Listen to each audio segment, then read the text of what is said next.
So sa mga hindi pa gaano marunong gumawa ng ating cob light, so ganito po kayo mag set up. Una, naglagay kami ng wall angle, paikot muna, then sinet up namin to kung ilan yung galing dito sa pader papunta rito.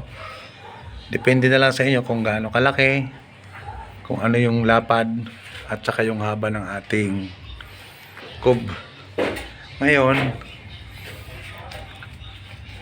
ito yung ating metal fairing. Ito. So ipapaliwanag ko sa iyo. Ipapaliwanag ko sa inyo mamaya kung ano yung mga materials na ginamit dito.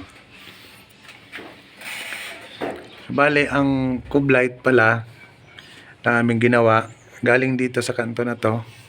Yan, sa kanto na yan, pumasok kami ng 15 or 15 cm.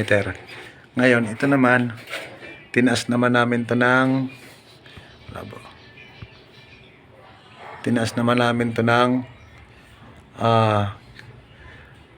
10 cm galing dito. So ito yung ating nakalubog. Ito yan. So ito lalagyan din to ng hard flex at saka yung takip na para dito.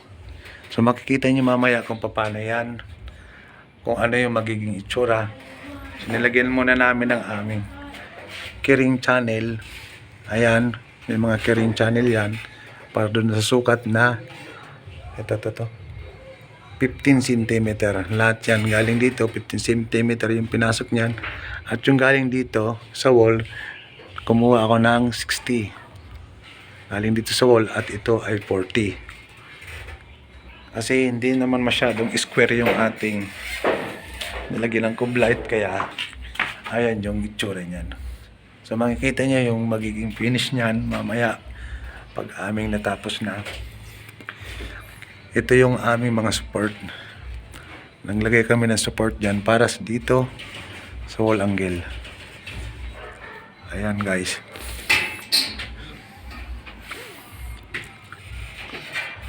So papaliwanag ko sa inyo kung ano yung mga materials ng aming ginamit dyan.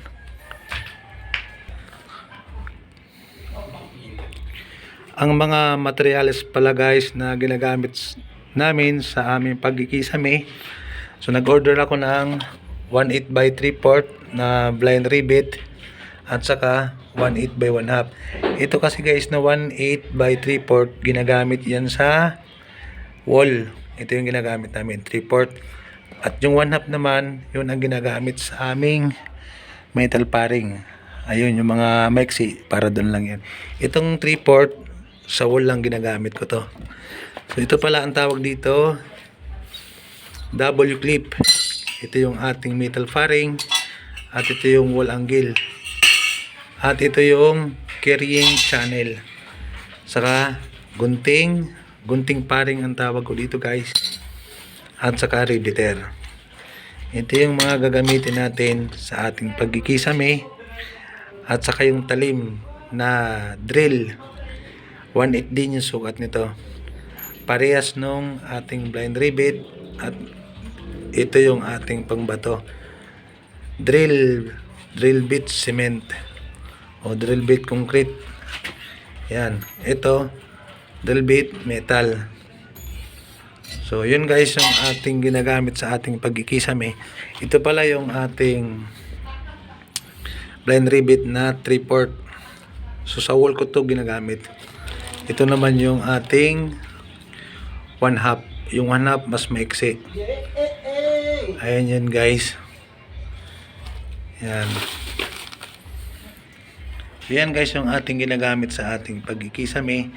Yan yung mga kailangan na materials para makabuo tayo ng ceiling. Yan.